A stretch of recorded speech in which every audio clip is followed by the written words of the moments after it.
साथियों, राज्य कर्मचारियों का वेतनमान का गणना समय समय पर बदलते रहता है। तो आज के इस वीडियोज में मैं आपको एक ऐसा आसान तरीका बताने वाला हूं, जिसको अप्लाई करके आप एकदम कम समय में अपना वेतन का गणना कर सकते हैं। अगर आपको आपका मूल वेतन कितना है उसका जानकारी है तो आप सिर्फ एक क्लिक में जान सकते हैं।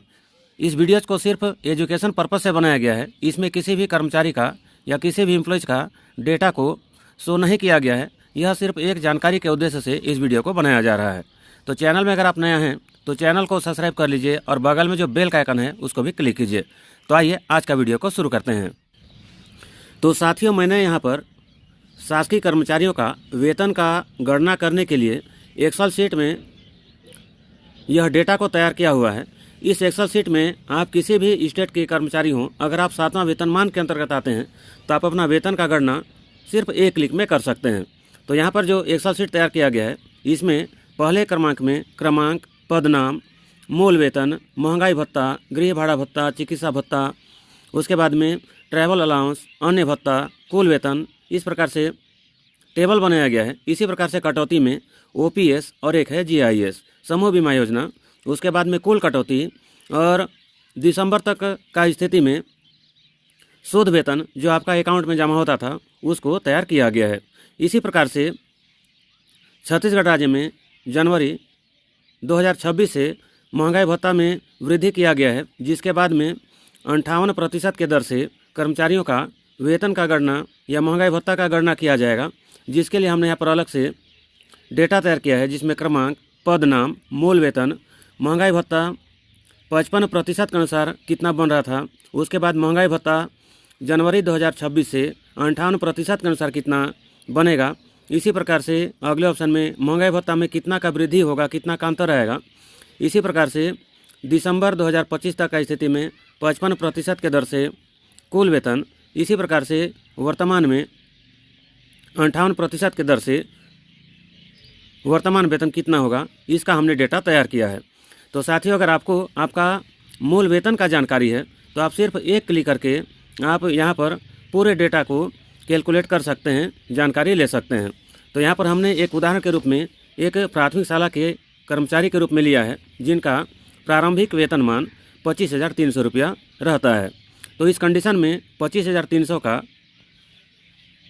महंगाई भत्ता दिसंबर 2025 तक का स्थिति में 55% के दर से यहाँ पर गणना किया गया है, जिसका यहाँ पर मूल वेतन का 55% 13,915 रुपया हो गया है। इसी प्रकार से गृह भाड़ा भत्ता को यहाँ पर गणना करने के लिए 7वां वेतनमान का 7% के दर से देय होता है, इसलिए यहाँ पर इन कर्मचारी का जो गृह भाड़ा भत्ता है यह 1,771 रुपया होता है। इसी प्रकार से चिकित्सा भत्ता 200 रुपया, ट्रैवल अलाउंस सरगुजा और बस्तर संभाग के सभी कर्मचारियों को मिलता है, तो यहाँ पर 150 रुपये का दर से दिया गया है। इसी प्रकार से गतिरोध भत्ता या जिसको अन्य भत्ता कहा जाता है यह 600 रुपया है। इस प्रकार से जो कुल वेतन है, यहाँ पर मूल वेतन, महंगाई भत्ता, गृह भाड़ा भत्ता, चिकित्सा भत्ता, ट्रैवल अलाउंस और अन्य भत्ता सबको जोड़ दिए तो यहाँ पर यह 41,936 रुपया हो गया है। इसी प्रकार से यहाँ पर पुरानी पेंशन में कटौती, यहाँ पर मूल वेतन का 12% 3,036 रुपया हुआ है। इसी प्रकार से समूह बीमा योजना में 300 रुपये का कटौती किया जाता है। तो इस प्रकार से कुल कटौती यहाँ पर 3,336 रुपया हो गया है। इस प्रकार से यहाँ पर जो अमाउंट आता है तो यह 38,600 रुपया हो जाता है, जो कि यहाँ पर कुल वेतन में से कुल कटौती को माइनस कर दिए तो यहाँ पर यह 38,600 रुपया हो जाता है। तो इसी प्रकार से यहाँ पर महंगाई भत्ता का अगर गणना करें तो यहाँ पर इन कर्मचारी का एक उदाहरण के रूप में हमने लिया है 25,300 रुपया मूल वेतन, यहाँ पर 55% के दर से 13,915 रुपया है। वहीं पर अगर यहाँ पर महंगाई भत्ता का दर को यहाँ पर 58% का फार्मूला लगाया गया है, जिसके बाद में यह 14,674 रुपया हो गया है। तो इस प्रकार से महंगाई भत्ता में जो अंतर है यह अंतर 759 रुपया का आया है। और इस प्रकार से दिसंबर 2025 में 25,300 मूल वेतन वाले कर्मचारी का यहाँ पर सैलरी 38,600 रुपया है, जो कि जनवरी 2026 में 58% महंगाई भत्ता के दर से यह जो सैलरी है यह 39,359 रुपया बन जाएगा। तो यहाँ पर इस प्रकार से एक उदाहरण के रूप में हमने एजुकेशन पर्पज़ से यह एग्जाम्पल लिया है, जहाँ पर 25,300 मूल वेतन वाले कर्मचारी का 58% के दर से महंगाई भत्ता के साथ में जो वेतन वृद्धि होगा यह 759 रुपया का हो जाता है। तो यहाँ पर हम एक और उदाहरण के रूप में देखते हैं, किसी कर्मचारी का वार्षिक वेतन वृद्धि लगने के बाद में मान के चलते हैं उनका जो मूल वेतन है यह 31,200 रुपया है, 31,200। तो यहाँ पर सिर्फ इसी को चेंज करेंगे तो यहाँ पर आप देख सकते हैं, यहाँ पर यह जो कर्मचारी के रूप में उदाहरण लिए हैं 31,200 की स्थिति में यहाँ पर पूरे वेतन का गणना महंगाई भत्ता के साथ में हो गया है। तो यहाँ पर किसी कर्मचारी का वेतन अगर मान के चलते हैं मूल वेतन 31,200 है, उस कंडीशन में उनका महंगाई भत्ता में अंतर 936 रुपये का अंतर आ जाता है। इसी प्रकार से एक और उदाहरण के द्वारा देखते हैं हम, माध्यमिक शाला के जो टीचर होते हैं उनका मूल वेतन मान के चलते हैं 44,900 रुपया है। तो यहाँ पर जैसे हम ओके करेंगे ऑटोमेटिक यहाँ पर 44,900 रुपया मूल वेतन के दर से यहाँ महंगाई भत्ता, गृह भाड़ा भत्ता, चिकित्सा भत्ता इत्यादि सभी भत्ता का गणना हो जाता है और साथ में यहाँ पर ओपीएस और जीआईएस का कटौती भी हो जाता है।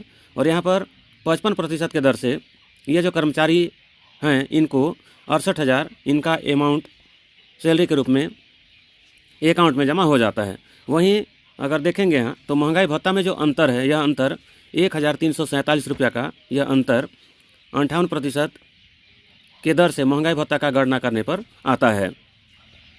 अगर मान के चलते हैं किसी कर्मचारी का मूल वेतन 50,500 रुपया है, तो यहाँ पर हम जैसे ही ओके करेंगे यहाँ पर आप देख सकते हैं एक ही क्लिक में सिर्फ मूल वेतन को ही यहाँ पर एंटर करने के बाद में सभी प्रकार के अलाउंस और डिडक्शन का यहाँ पर कैलकुलेशन हो जाता है। यहाँ तक कि महंगाई भत्ता में कितना का अंतर आएगा, कितना वृद्धि होगा 58% के दर से, उसका भी गणना यहाँ पर हो जाता है। तो इसी प्रकार से अगर हम हायर सेकेंडरी स्कूल के टीचर्स का वेतन का अगर यहाँ पर गणना करें तो यहाँ पर हायर सेकेंडरी स्कूल के जो व्याख्याता होते हैं उनका प्रारंभिक मूल वेतन 38,100 रुपया होता है। तो यहाँ पर हम जैसे ही ओके करेंगे तो यहाँ पर भी आप देख सकते हैं यहाँ पर 38,100 मूल वेतन के आधार पर महंगाई भत्ता, गृह भाड़ा भत्ता, चिकित्सा भत्ता इत्यादि सभी प्रकार का भत्ता और साथ में कटौती का गणना होने के साथ में 55% के दर से जो महंगाई भत्ता में अंतर है या बढ़ोतरी राशि है उसको भी यहाँ पर कैलकुलेट कर दिया जाता है। तो यहाँ पर 38,100 का यहाँ पर 55% के दर से महंगाई भत्ता 20,955 रुपया है। इसी प्रकार से 38,100 का 7% 2,667 रुपया निकल आता है। इसी प्रकार से यहाँ पर 58% के रूप में यहाँ जो मूल वेतन 38,100 है उसका महंगाई भत्ता 22,098 रुपया निकल आता है। तो साथियों इस प्रकार से आप किसी भी पोस्ट में हो, अगर आप 7वां वेतनमान के दायरे में आते हैं तो आप इस एक्सेल शीट का उपयोग करके सिर्फ एक क्लिक में आप जितने प्रकार के अलाउंस मिलते हैं आपको और कटौती होता है उसका डेटा निकालने के साथ साथ 58% के दर से आप अपने महंगाई भत्ता का गणना भी कर सकते हैं, देख सकते हैं और साथ में 58% महंगाई भत्ता बढ़ने के साथ में आपका वेतनमान में कितना का वृद्धि होगा उसको भी आप देख सकते हैं। तो यहाँ पर जो जानकारी बताया गया है यह सिर्फ एजुकेशन पर्पज़ से बताया गया है। यहाँ पर किसी भी कर्मचारी का या किसी भी एम्प्लॉयज़ का डेटा को यहाँ पर शो नहीं किया गया है, यह सिर्फ एक एजुकेशन पर्पज़ से इस वीडियो को बनाया गया है। तो इस एक्सेल शीट का डाउनलोड लिंक मैं इस वीडियो के नीचे लगा दूंगा, आप वहां से इसको डाउनलोड कर सकते हैं और अपना डेटा को बड़ी आसानी से कैलकुलेट कर सकते हैं। तो जानकारी अगर आपको अच्छा लगा तो वीडियो को आप लाइक कीजिए, शेयर कीजिए और इसी प्रकार का वीडियोज़ को देखते रहने के लिए चैनल को सब्सक्राइब कीजिए।